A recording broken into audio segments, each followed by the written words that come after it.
Hello everyone, and welcome back to the Needs More Jazzhands viewing party, or in other words, me rambling about musical episodes and not showing you the clips for copyright purposes. This week, we are going to be watching Once Upon a Time, Season 6, Episode 20, The Song in Your Heart. So, a little bit of backstory on this, my backstory at least. I loved Once Upon a Time. I was absolutely obsessed with it for years, but I think pretty much everyone in the fandom can agree it went downhill fast. So by the time we're at season 6, it's gone downhill a lot. And at this point, I was actually not watching the show as it was coming out. Season 6 was just... they had just done too much, and it wasn't interesting anymore. Anyway, most of Season 6 is about what it means to be the savior and what it means to be a villain to a lesser degree, but really focused on the savior. In the second half of the season, which is where we are fighting against the Black Fairy. She is Rumpelstiltskin's mother, and there's a whole world of messed up behind that. But long story short, she's trying to get Emma to be defeated. At this point, everyone thinks that is just kill Emma. Then it turns into trying to destroy Emma's belief. Then it turns into killing Emma again. It's kind of unclear. Long story short, destroy the savior. Same kind of shtick as usual.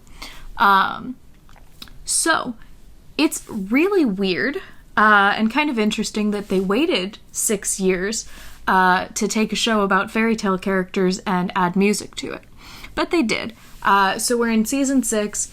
My best guess is they didn't have many good directions for the story. That's kind of how season 6 feels to me.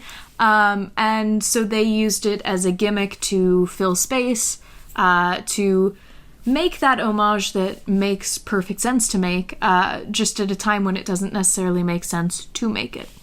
I will say that it is positioned as the last episode before the 2-part finale, which I think is probably the best place to put a musical episode if you want it to be impactful. This is the time when you can really gather your hero's strength, or your villain's strength, depending on how you're doing it, and really just kind of give them that little power boost before you go into final battles, the finale, etc. So I'm okay with the placement of it. I do think it's a little bit just there to be there, but you know, it's fairy tales, it's Disney, it makes sense. All that said, there is, way too much plot for me to try to explain if you don't know the plot of Once Upon a Time. There are heroes, there are villains. The villains generally become heroes at some point because redemption arcs, which is sometimes really well done and most times not so much in the later seasons. And people fight and there's a lot of curses and everyone's related. That's the big thing. If you look at Henry, the one significant child over the course of the first 6 seasons, everyone in town is related to him in some way or another by the time we get through the show. So, everyone's related. People who have magic tend to start killing people at some point. Pretty much everyone at some point or another. It tries to do a lot with moral ambiguity. Sometimes it works well. Most of the times, especially in the later seasons, it does not. But I love Jamie Murray, who plays the Black Fairy in this, and I love a good musical episode. So we're going to go ahead and get started, and I will provide comments as I go.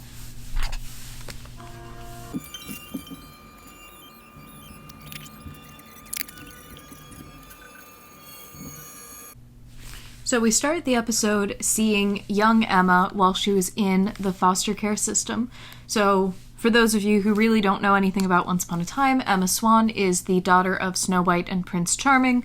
She was put into a magical wardrobe as a baby and sent to the real world to save her from going through a curse. She was fated to break said curse. She did. A lot of stuff's happened since then. But every now and then we flash back to her in foster care, which didn't go well for her. And that's what we're starting with in this episode. So we see Emma in foster care. It's set up that she's interested in singing at this talent show and doesn't because the people around her have told her she's meaningless, she's worthless, and what's the point? I will say she's just kind of humming into a tape recorder, so it's a little bit of a weird way to set up that she really loves singing, because that's not generally, show her singing while doing dishes, show her practicing a song, show her just listening to music. That works. Humming awkwardly into a tape recorder is a little bit weirder, but, whatever. They're gonna do it how they're gonna do it. So that's where we start. We see that Emma had a desire to be connected with music, but that was kind of beaten out of her in the foster care system.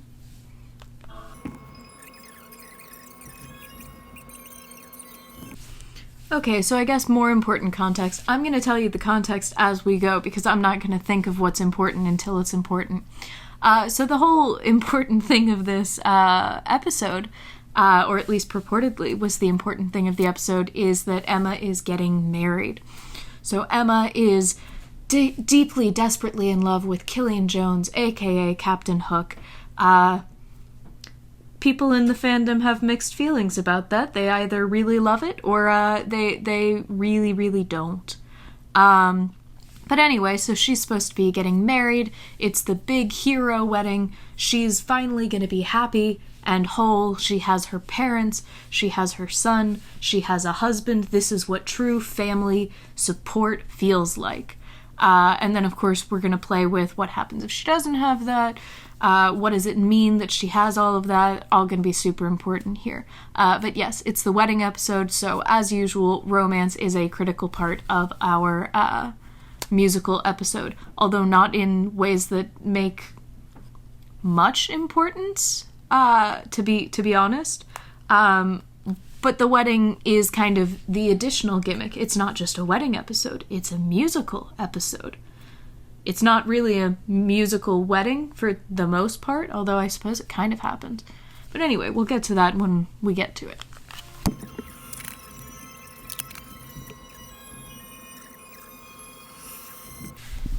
Okay, before we get into the songs, because I'm probably just going to pause it after every song and talk about that. So we just saw the introduction of Why Is Everybody Singing? Which is, so the way that this is framed is, this is after Snow is aware that she's pregnant with Emma in the Enchanted Forest. So we're in the original, earliest possible timeline. She knows that a curse is coming, she knows that she can't stop the curse, and she just wants to be able to do what she can to protect her daughter. So she makes a wish, presumably on a star. I don't think that there was a fairy present there, but that might be revealed later in the episode. She wishes on a star that there's something that they can do, that they can bring Emma a happy ending. And immediately after the flash of the star, we're going to cut to our first musical number.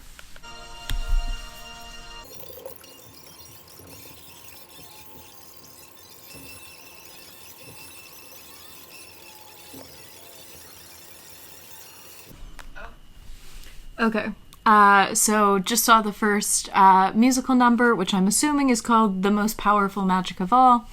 I really ought to know the names of the songs, but I'm just gonna go with what seems to be the, phrase they say the most in it.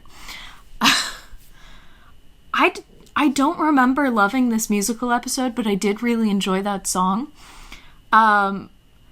So it was our introduction to the fact that they're singing.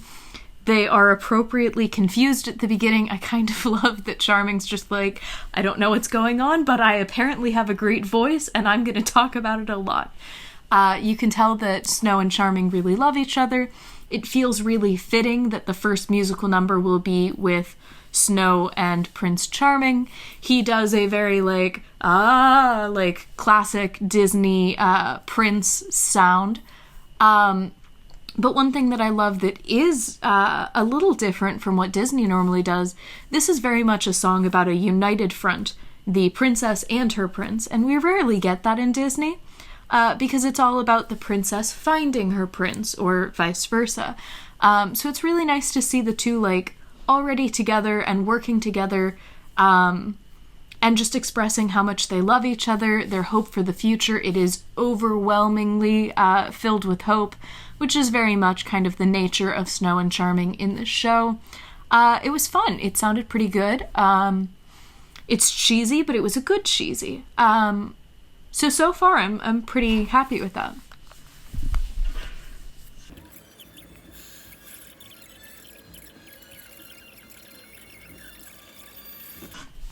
Interesting. So this is something that I kind of forgot. So much of at least the later seasons is about kind of the psychological damage that Emma went through. I mean, kind of the whole show deals with it a little bit, but seasons 3 and on really, really grapple with it. The psychological damage of growing up in the foster system, of as far as she knew for the first 28 plus years of her life, being abandoned on the side of a road. So in context, Snow and Charming sent Emma through an enchanted wardrobe so that she would have her best chance at life, yada yada yada. Well, what actually happened was she was found on the side of the road. She grew up in foster care. She never had a serious home. As far as she knew, she was an orphan or she was unwanted. And so in season 3, when we go to Neverland, we see, is she just a lost girl, a child without parents? The first 2 seasons are really putting the family back together, but after that they kind of deal with the damage from that point onward. There's a season, honestly, the middle seasons blur to me. I think it's season 4, where we're dealing with Elsa and Anna and the Snow Queen, who was one of Emma's former foster moms, and there's some weird kind of shenanigans there. But something that we're seeing with the Black Fairy, she kidnaps children, or is given children, depending on the situation. And so she really pushes against Emma, I've raised orphans for literally centuries. You're nothing more than an orphan, no matter what. So it's really dealing with this question of what is family? What do you do when you grew up without a family? Does having a family now fix the damage of not having a family then? All of these kinds of questions. So I actually like that they are building in, this isn't just scary villain, hero, but it's also girl who has come through insecurity and abandonment to try and be strong, to have family, to be together with so many people, versus all of her insecurities about being abandoned, about being alone, about never being enough. So I think that's actually a good theme here. I'm not sure it's in any of the other episodes of this arc. Maybe it is. I could be remembering wrong. But it's a good theme. These themes are often not terribly well executed in long-term arcs. Anyway.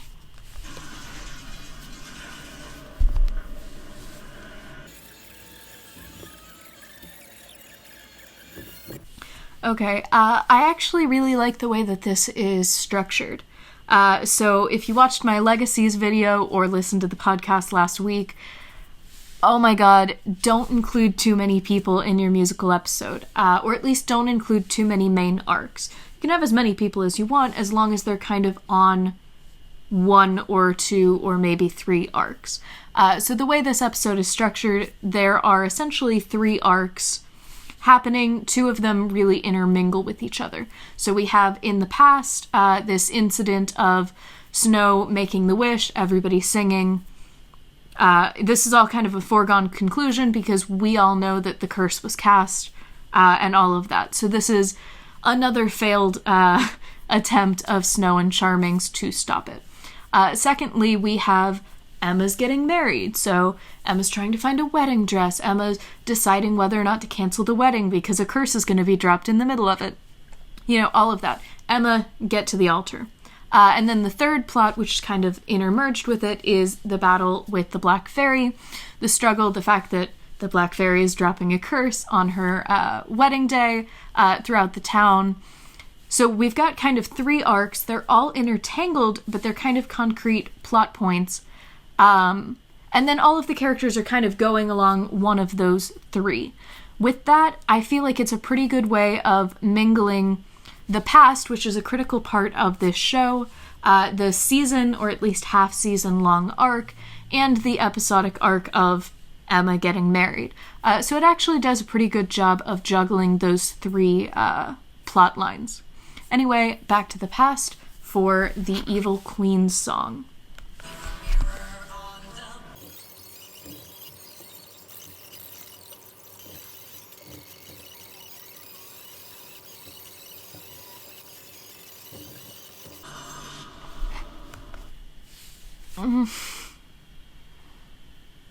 Oh, okay. Love Doesn't Stand a Chance. The Evil Queen song. I don't like it. It sounds better than I remembered. I remembered it not sounding good at all. I don't think it's one of the better sounding songs, but it's not bad. It's just very confusing. So it's more of a rock song, which doesn't really make much sense to me. I mean, Snow and Charming's song is very kind of classic Disney. We're going to see a few later that, are nice ballads, or that, we'll talk about those later. Rock song just seems really out of place here. The choreography is confusing and not good, in my opinion. I mean, let's just, bang our hands and, slide on the floor. It doesn't fit Once Upon a Time. It doesn't fit the Evil Queen. I mean, I'm not saying that everyone has to have a ballad or anything. That's definitely not what I'm saying, but this doesn't feel like a fairy tale villain song. It just sounds like an angry song. Some of the lyrics are, I don't know, they just don't seem to do much. It seems like the entire song is just hey, don't forget that at this point in time, Regina was evil. Which, we could forget. But they don't really go anywhere with it. It's just oh, they think hope is gonna win. It won't. That's the entire song. It doesn't do very much. It doesn't kind of fit. The other thing I'll say, and this is nitpicky as all get out, so in this world, you can travel, you can teleport, that's a thing. But distance is still a thing. And so we see these little snapshots of various people singing, which I actually really like. So we see the dwarves singing about going off to work. Very nice little cameo there. We see Geppetto singing about Pinocchio. Great. We see Ruby's grandmother singing about, a new baby and good things are coming. And I really like those. But then we show Regina just appearing to be haha, but no, it won't work. And she just, walks through the doors and is there, which is, don't get me wrong, it's a musical convention. But as far as we know, the spell that was cast, or the wish that was made, just has people sing. It doesn't give them the ability to, open a door and teleport into a different place without a puff of smoke or something, which, again, super nitpicky. But even so, I'm gonna criticize it because it doesn't fit the rules of the show. It doesn't seem to fit the rules of the musical. It just kind of happened because they were haha, what if Regina messed up everyone's individual lives? But if she had the power to easily do that, it seems like she should have just killed more of them by now. I don't know. There's a whole spell where she can't kill Snow and Charming in this world. Cool. That's fine. She could have killed a bunch of other people, and if she can walk in and, mock somebody and rip their knitting up, I feel like she could just as easily kind of kill them and destroy hope that way. But, that's just me.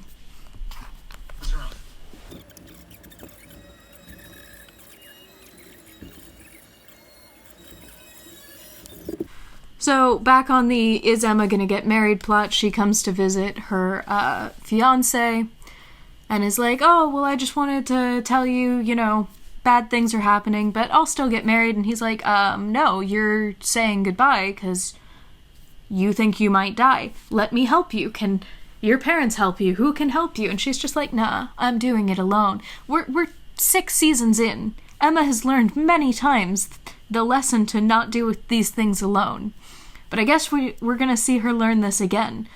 Yeah, I don't like that again. Emma's just like, nah, I don't need somebody to help me, because this is a major threat. Why aren't you letting people help?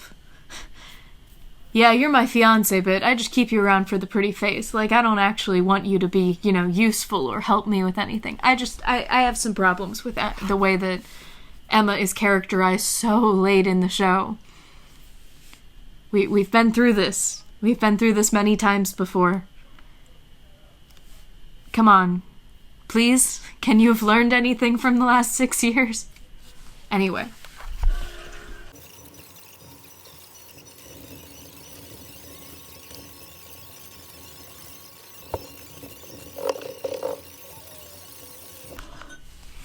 Okay, as you may have noticed in the very sped up version of me watching this, I really like the most recent song, Revenge Is Gonna Be Mine. It's actually on my phone. I downloaded that song because it is, in my opinion, the best song in this musical.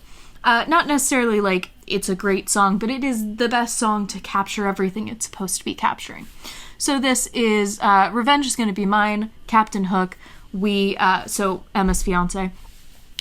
This is him back in his full pirate days. All he wants is to kill Rumpelstiltskin. I'm here for it. I miss Villain Hook. Villain Hook was so much more entertaining than Hero Hook, but that's its own thing. The music sounds like him. There's all these yo-hos. It's all about being a pirate. Like, it sounds like the music that a pirate would sing. It matches him. The lyrics make perfect sense. They advance the plot. They tell us about his history. I feel like it's good. The choreography is really fun. I also love that Captain Hook is just such a drama queen. Like, every other song thus far in this episode, people are just like, why are we singing? I don't know, but I am happy about it, or I am angry about it, or whatever. He's just like, singing? Yes, I will do it, and guess what? I have choreography. Like, he has an entire bar full of people choreographing a number. They're all dancing together. They're spinning tables he's on. It's a whole thing, and he doesn't question it once. He's just like, yes, this is an ordinary Tuesday, and I really love that energy. It's a fun song. It does exactly what it's supposed to be doing. It is interesting. It's mostly just there because, he's a main character and so he gets a song. It doesn't completely make sense that Snow and Charming would go to Captain Hook to get, voyage to another land. It seems weird that they would just be like, yes, a pirate to take us there. That's the way to go.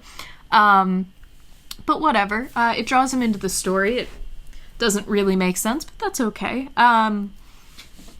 We see that he, helps their journey.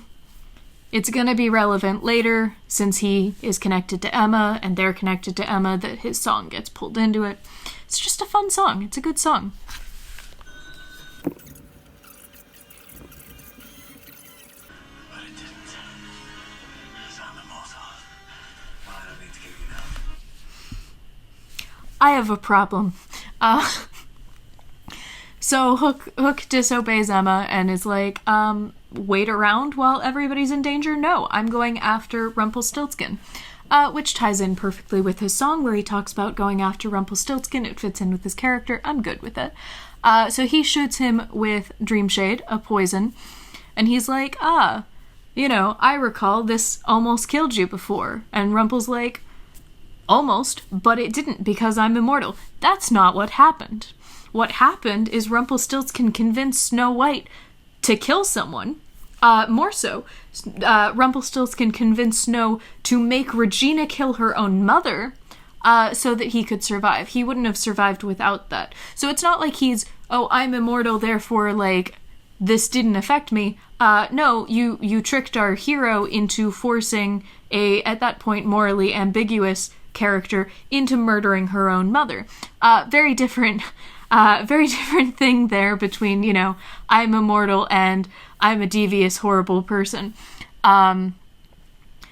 if we want to say, he's strengthened now, I think he, got extra Dark One powers at some point, and I think he got his heart remade or built or something. I don't know. If we want to say he's stronger now, that's perfectly fine, but don't pretend like what happened in season 2 was he survived because he's immortal. He survived because he did horrible things. Very different circumstances, but whatever.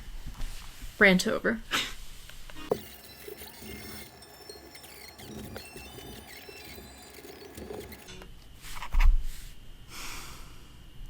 Okay. I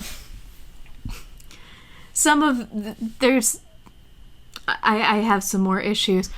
So we see, Emma's preparing for battle, I have to do it alone. You don't have to. You really... There's nothing at this point forcing you to. There will be, but there's currently nothing forcing you to. But whatever. That's what you want to say.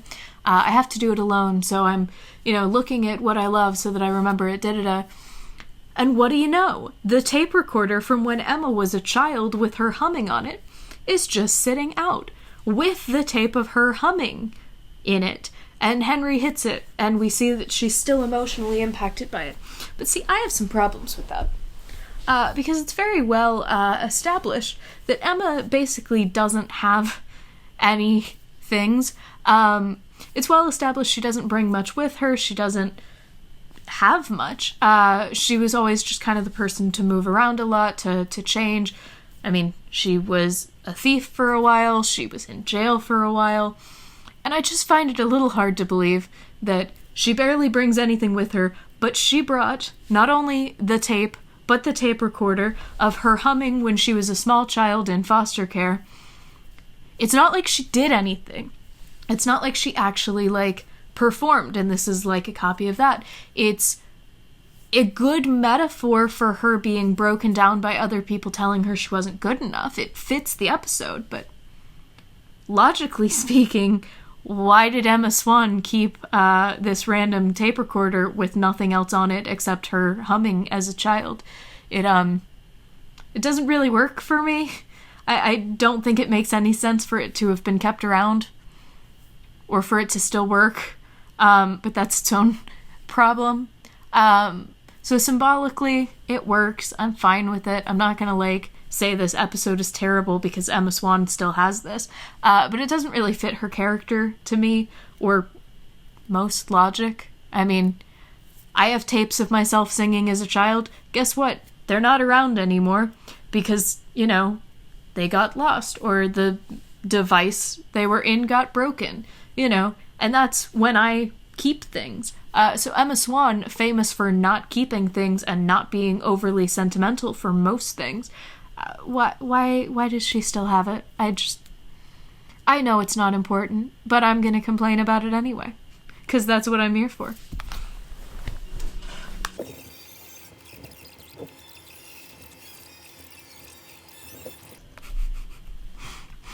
Okay, normally I don't know, normally I might call this a cop-out, but I actually really like it here. So a huge question when we all heard that there was going to be a musical episode, is Rumpelstiltskin going to be singing? Because he's already so dramatic as it is, and it would just be really fun. And so when Regina comes to him and is angry, she goes, "Sing!" and the music swells, and he clears his throat, and he prepares his pose, and then he's like, "Did you really think I was gonna sing?" And I love it. It's like a 10-second thing. I would have enjoyed a song from him, but the fact that he's like, "I'm powerful, why would I do this? This is... You really think I am controlled by these petty mortal things?" It's really fun. I like it. I like it better than if there was just a song there. They would have had to do a really good song, and frankly, he's not really important to these plots. I mean, he's important to the Black Fairy plot. She's his mom. She's currently controlling his son. He's important. He's not important to this episode. He's really not relevant, really, at all. Except as a little bit more power behind the Black Fairy. So since he's not relevant, I actually really appreciate that they didn't give him a song, because it would just pad the runtime and take away from the plot lines that are important. So I'm actually going to say kudos to them for not giving him a song, but for giving us this little moment where we're like, is he going to sing?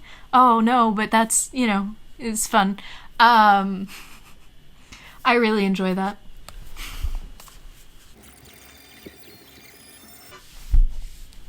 So this is an interesting little bit that directly connects to what I was just saying. So basically this is a very structured episode.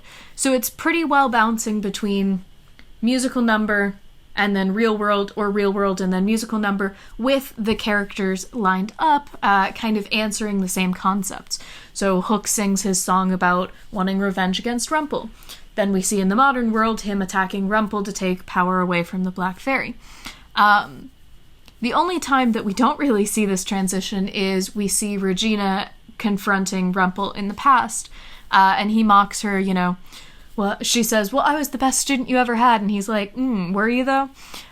Which, frankly, I still think means her mom, because her mom was way better at this than anybody else, but they're staging to mean her sister, and they cut straight to her. This is the only time in the episode, to my recollection, at least so far, where we've gone from the past to the past instead of the past to the present. I don't know if that matters, but it's kind of strange to change the structure that way. Also, Zelina's not super important to this episode. Again, she's important to the overall arc. I love Zelina. I love this song. And I'll talk more about that once I'm done with it. She's not super important to this episode, though, so she doesn't really need her own song. Hook didn't need his own song, but he's at least, again, the musical numbers are arranged in such a way that they match up to the plots in the modern day. And again, as I said, Emma gets married, Emma faces off with the Black Fairy. So we see Snow and Charming talking about how they're going to do what they can to give their daughter what she needs. Kind of ties into both of them. We'll see more of where that's going next. We see Regina talking about, pushing back against them. Again, I don't feel like that song is super important, but it's a song about her being defiant and fighting back, and then we see her fighting back against the Black Fairy. So I'll grant you that. We see Hook talking about, taking down Rumple. We see Hook talking about taking down Rumple in the real world. But now we have Zelina singing about how, she, her sister was never, brain fart. But then we see Zelina singing about how, her mom abandoned her and her sister got everything and, Rumple ignored her. And all of this is great and important to her character. And all of these songs are pretty good at capturing the characters, except, kind of Regina's. Again, Regina's is just so one-dimensional. She's such an interesting character, and she's like, I'm evil. I want them to be sad. She's briefly like, yeah, Snow got the love of my life killed, and so that's why I'm sad. But really just like, love is dumb and stupid and grr. And that, I don't think that's nearly as complex as Regina is as a character. So again, I have a problem with that. But all of the songs, for the most part, kind of tie into what's happening in the real world. Zelina singing about feeling not good enough doesn't really tie in. But maybe it will. Maybe as I continue through the episode, I will see that it's perfectly necessary. I think it was more just, she's an important season regular kind of character, and so she gets a song.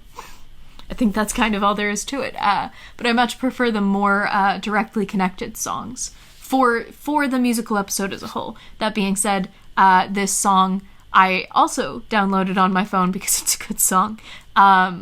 Good song. I just structurally,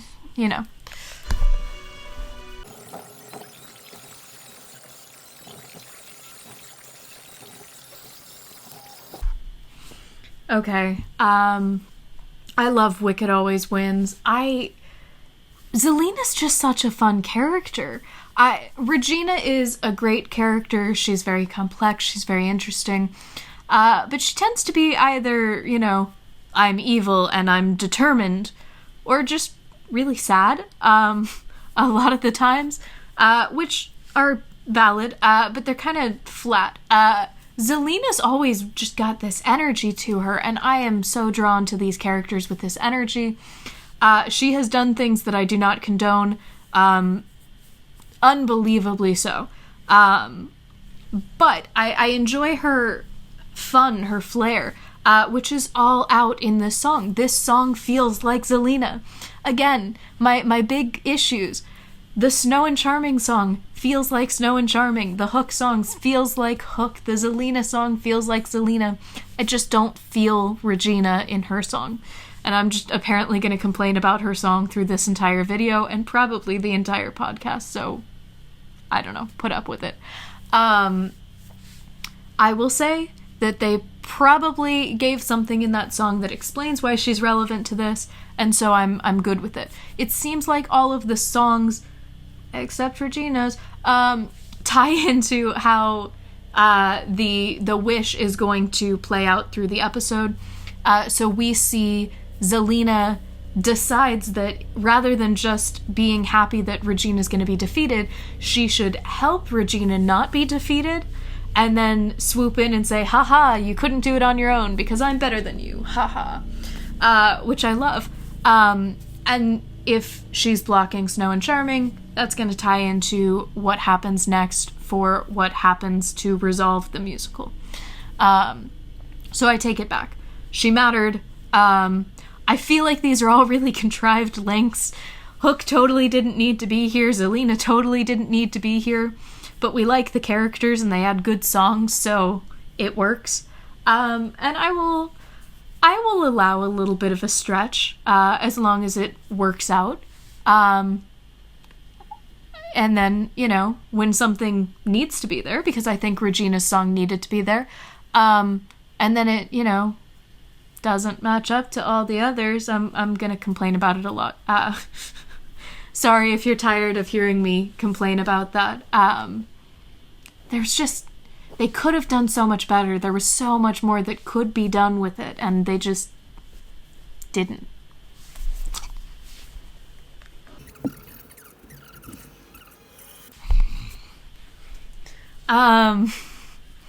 They've got some good, they're evil moments,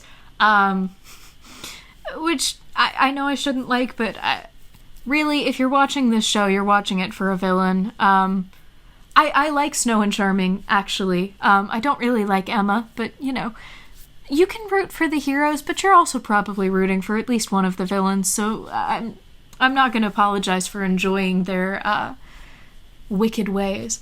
So again, tying back in, there are microplots here, or at least symbolic microplots.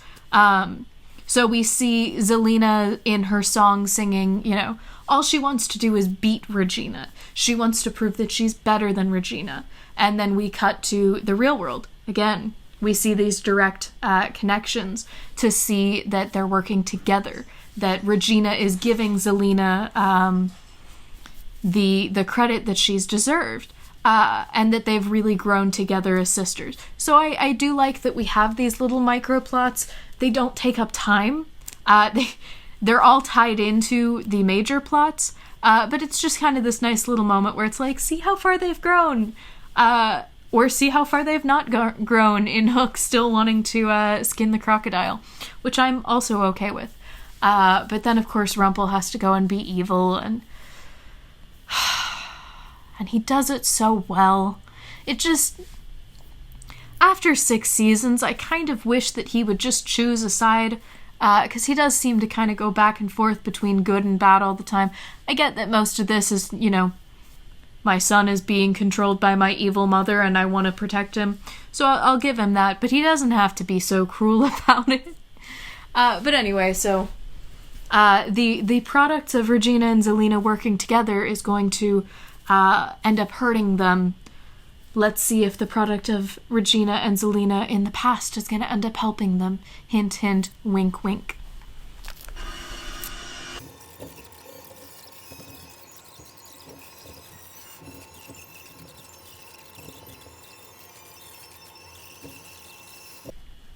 Is this actually a good episode? I fully came into this expecting to hate it. I remember that season 6 wasn't very good. And maybe this is an outlier, or maybe I was just really harsh on it at the time, but this is actually good, or at least good as a standalone. It's possible that kind of throughout the arc it's not good. It's actually fairly probable. I reread all of the descriptions of the episodes, and season 6 did some weird things. But this is actually pretty good. I really like, barring the, it makes no sense that Emma would have kept this recording. I like that they have this as this symbol of feeling alone and unwanted and not powerful, and of the fact that that comes back. That's, as much as I get annoyed by the fact that the growth in 6 seasons of this show doesn't seem to go too many directions. People keep going back to their old ways and all of that. I do like that, it didn't say, after 28 years of feeling abandoned and alone, everything's good now. She's perfectly fine. She has family, so she has no problems whatsoever. She's been reminded of what being alone is. She's been reminded of what being powerless is. And it sends her back to who she was as a little girl. And I think that that's very realistic. I think that it's really well done.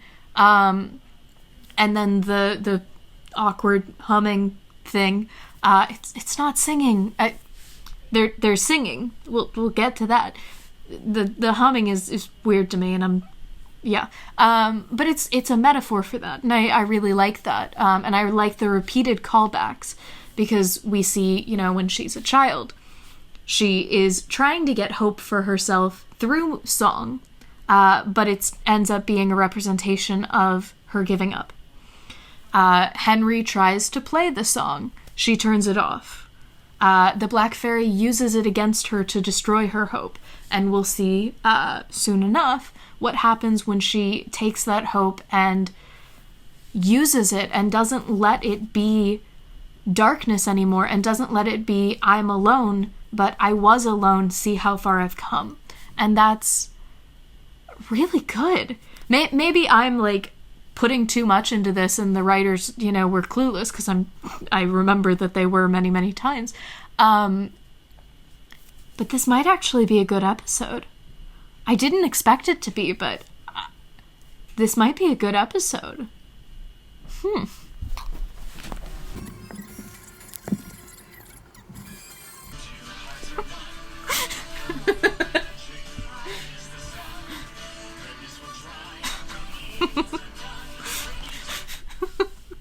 I can't even wait to talk about this. Okay, I love this. We get to the confrontation in the past between the evil queen and Snow White and Charming.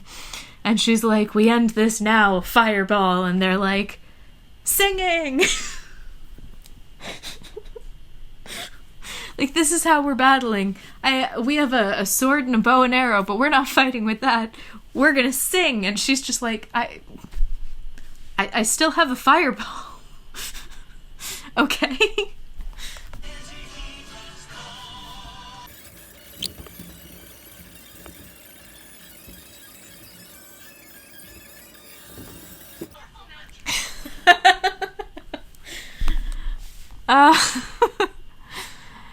There's so much hilariously awkward about, this battle where they're all just singing at each other.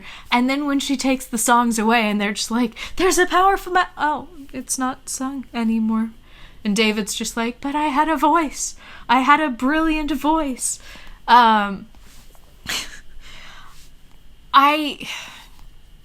When Regina sings new lines, when she sings, haha, got you where I want you, what's gonna happen when we take the song away? That sounds good. It sounds evil, it sounds cruel, it sounds villainy, but it fits her. Too bad it's only 2 lyrics. I love a good reprise. A reprise battle is a weird way to do it, but I'm cool with it.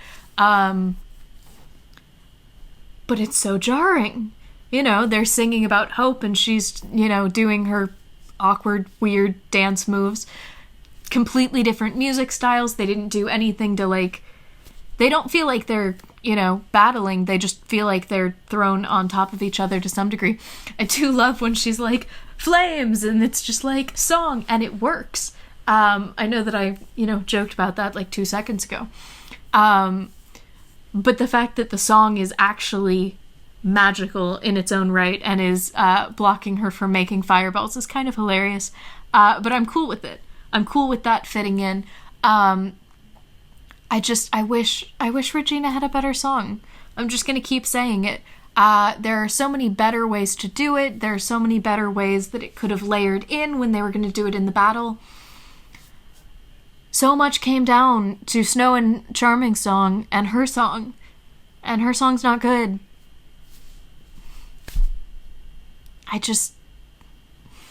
It's not here for me. And maybe it's that Lana Parrilla's voice is better suited to rock, so they gave her a rock song. I mean, things like that happen. I don't feel like it fits the character, and that's a problem.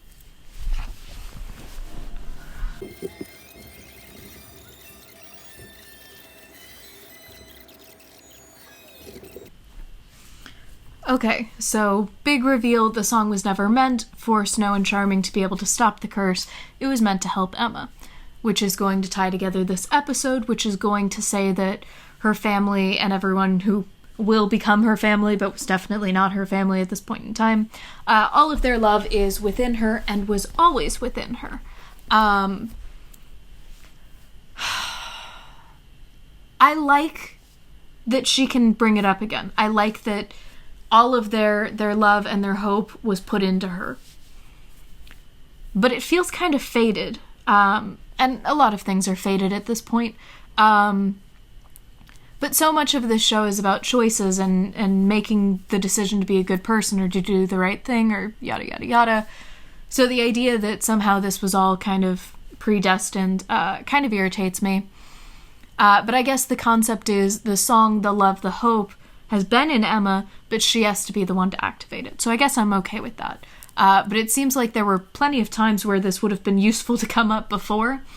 And I guess that's the thing that I struggle with. I mean, the reason it wasn't brought up before is because it didn't exist in the minds of the writers until this season, which is fine. But if we're talking, like, in the world of the story, why didn't the songs come up every other time there was a potential to end the world? Or, when Emma went kind of evil. Feels like there were other times it was useful. This ends up being the right time. Season 6 is the end of Emma's arc, so it makes sense that it would be this big ending thing. But there was no way of knowing that. I feel like in general, when you're going to set something up like this, you've got to have something that provoked it. And I guess what provoked it is the Black Fairy brought up this song, which I would be cool with. I'm totally fine if it was the Black Fairy showed her the song to mock her, and then that's what brings it back. But it's not, because Henry clicked on the stupid tape recorder.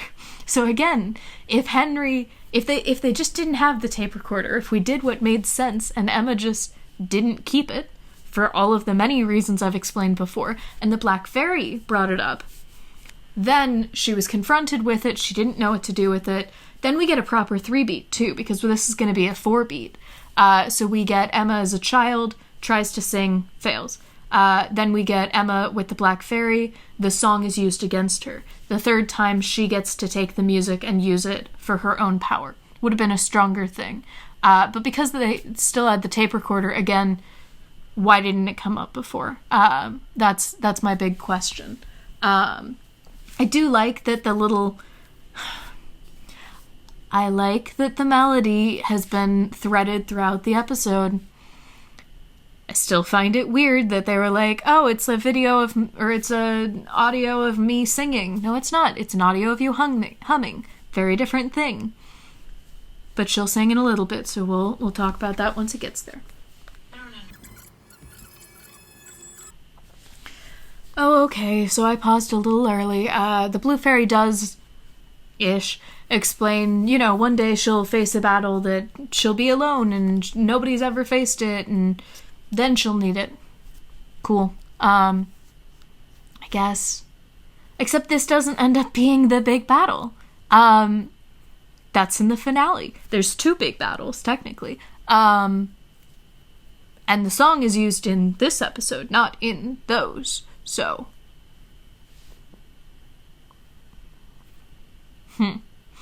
I mean, the Blue Fairy essentially says it was fated. It was fated that you would do this song, so it's fated that Emma's going to use the song when she's facing off in this major battle. But again, this isn't the major battle, so I just, again, I think it would have been better if they just said it's hope to carry her through when she is alone. So then we can say that her parents were always with her, and that's why this melody came to her. I would have rather if this melody that she's been humming was actually threaded through all of their songs, which maybe it is, and I just didn't notice it. So that then there's just this really clear, like, they were with her all along. That was why she had the hope. That was why she tried to sing before. And then, again, get rid of the tape recorder. When the Black Fairy brings it out against her, then she recalls it and is able to claim that strength. Not a big thing. It's not bad. It could be better. Anyway.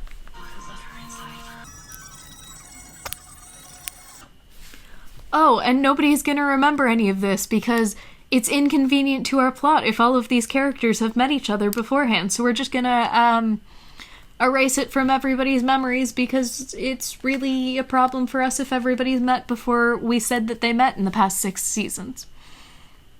It's not, you know... It's not a bad thing. It's just, you know, very hand-wavy, like, oh, but... You know, writers, they didn't meet Hook until way after this point. Oh, well, memory erase, you know. It just feels a little, you know, forced, but...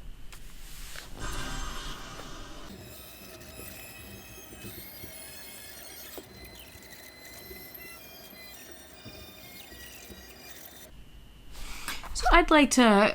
I'm apparently going to pause every 2 minutes in this. Number 1... Emma kissed Hook because, you know, she figured she'd be dead before he was awake, so, you know, she wanted a goodbye. Cool.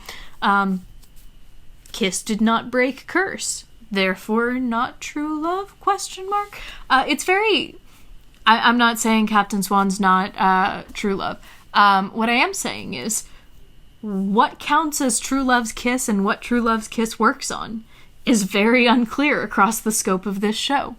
And I would like to see that clarified. Point number 2. So we see the Black Fairy tries to, she takes Emma's heart and then she tries to crush it. And that doesn't work. And it's because the song in her heart. Name of the episode. Cool. So this again flashes me back to season 2, where we see that Cora, the evil queen's mother, the Queen of Hearts, awesome villain, tries to take Emma's heart and can't. And it was pretty much forgotten about that happened, and they never really explained why it happened. And then they kind of were like, oh yeah, Emma has magic, and that's why. Plenty of people with magic have had their heart taken on this show, so having magic does not actually seem to mean that. So I kind of like... I don't know that this was what they were intending, but I kind of like the implication that the song in her heart is what protected her then, as well as is protecting her now. Again, that's just me connecting dots that may not connect at all, but I like to believe that.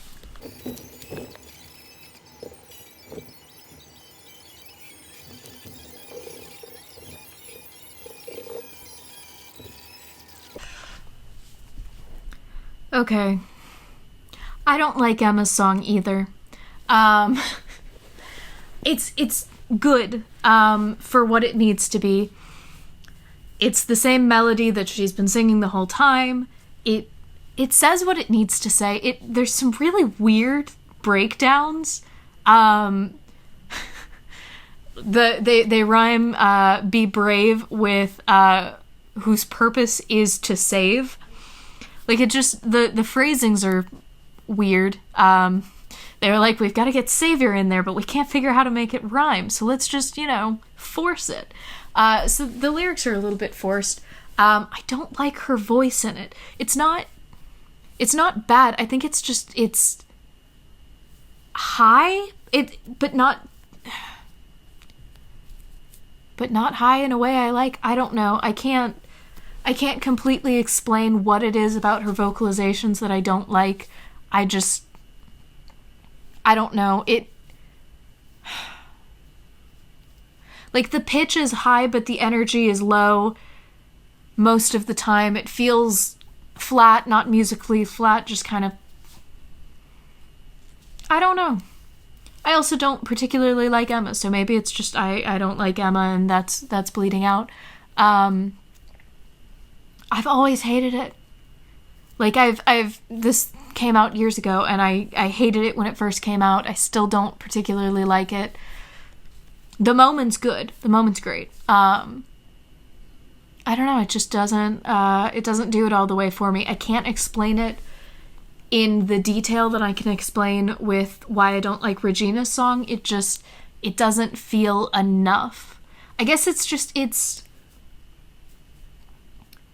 less impactful of a song than many of the others throughout this, and it needs to be the most impactful. It needs to be all of their songs came together to make hers the best, and I just don't think hers is the best. And because it's the song in her heart that's defeating the Black Fairy, at least, for 20 minutes or less, because it's this big thing that, has been waiting for 30 plus years and all of that, it needed to be great. And because it needed to be great, it being good is not good enough. I guess that's what it is, if we're talking, like, structurally why I don't like it. Other things, it's a matter of personal taste, and that's, you like what you like, I like what I like. But structurally, I think it's not the best song in this. I don't think there's anybody who would say that is the best song in the musical episode, and it needed to be. So I think that's a lot of my problem with it. But let's try and finish the episode.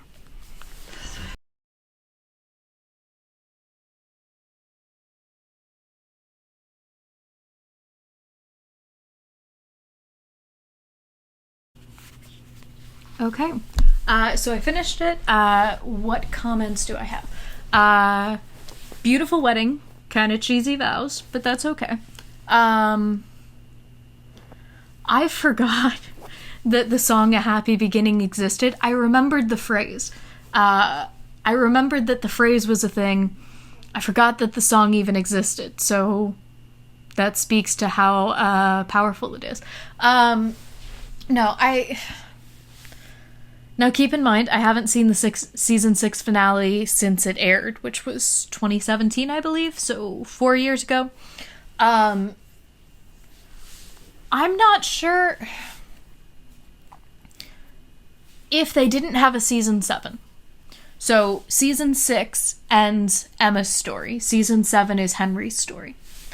I actually enjoyed season 7, but let's pretend if it wasn't going to happen, because the last scene of season 6 is setting up Henry's arc. Cool. But if that wasn't happening, I feel like A Happy Beginning is a good last beat of the show. I'd actually be okay if they stretch this a bit. So have the penultimate episode be maybe don't let them get married. They have this big battle. We still parallel in the past that the song is set up, all of that. They're trying to get married. They cancel the wedding, or they delay the wedding, or something. Go straight into the action. Show Emma without song takes one of the players off the board. But she still doesn't feel like she can actually stop the Black Fairy. She's not powerful enough. She doesn't feel confident enough. Let's stretch this out a little bit. Let's see her, putting everything she thinks she has into it and failing. instead of just showing, like, I believe I can do it. Oh, wait, my hand's shaking, therefore I can't. Which seemed a little rushed. Stretch it out further. Have her really realize. Have her be without her family longer. Have her, realize that she's doing the things that they've taught her, that they're a part of her, that they always will be. And then see that really come out to shine.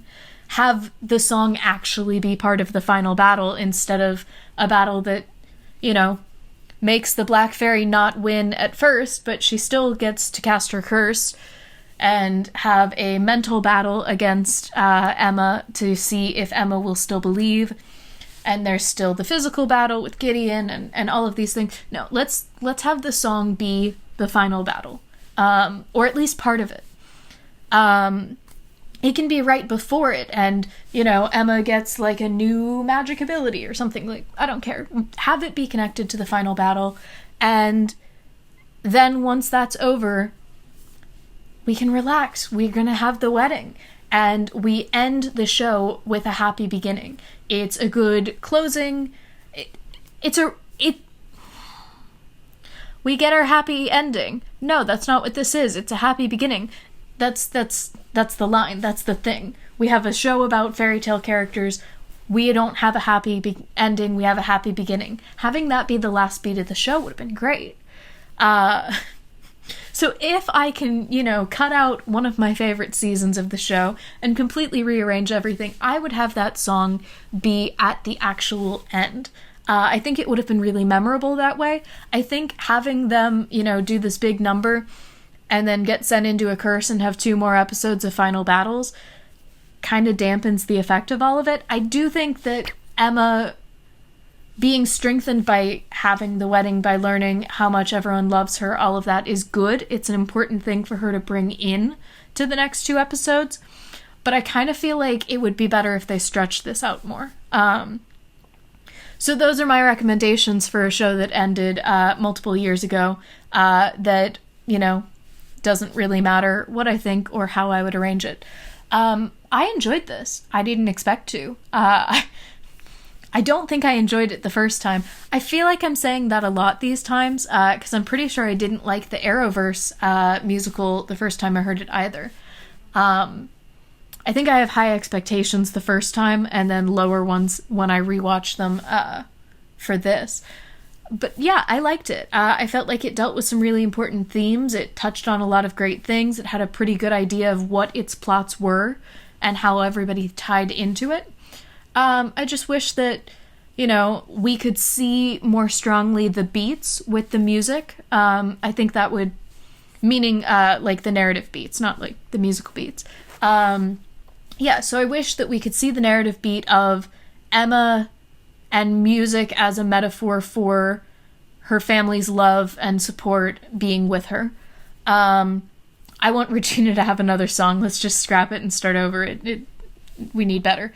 I'd like Emma to have a better song. It doesn't do as much as it needs to. And I think part of that, again, is this battle wasn't much of a battle.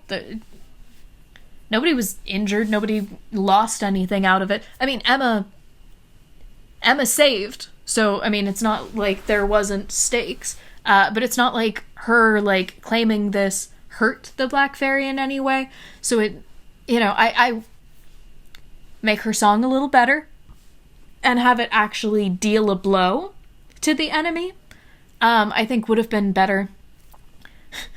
Strike season 7 as much as I loved it, and end the show with a happy beginning. Ending the show about fairy tales with the most Disney possible thing where we challenge the idea of wanting a happy ending would be great. End it there. I think it's stronger. So those are my recommendations and thoughts. And make sure to check in next week when I will be dropping the official podcast on this episode. I was really expecting to give this a low score. I have a feeling I'm not going to. I have a feeling it's going to be one of the best scores that we have, that I've given, especially lately, because we've had a lot of bad ones. Anyway, so after that, I am doing one more magic-based episode, and then we're going to switch off. So in 2 weeks, I'm going to be working with Xena Warrior Princess. They had a couple of musical episodes. I'm going to be working with the first one, and more on that later. After that point, I think we're moving into musical episodes that were prompted by people having a musical. I think we might start with Riverdale, but I will let you all know later. But I think that's just an interesting place for us to move to. If everybody really likes the Magic Made Me Do It ones, there are definitely more of them. And depending on how long this runs and what demand there is, I will probably add more in after that point. But for now, I think we're going to end the Magic Made Me Do It series with Xena Warrior Princess, which will be the next episodes out. Anyway, I hope you guys enjoyed this video. I hope you'll check out the podcast. And that's all I have to say. Bye.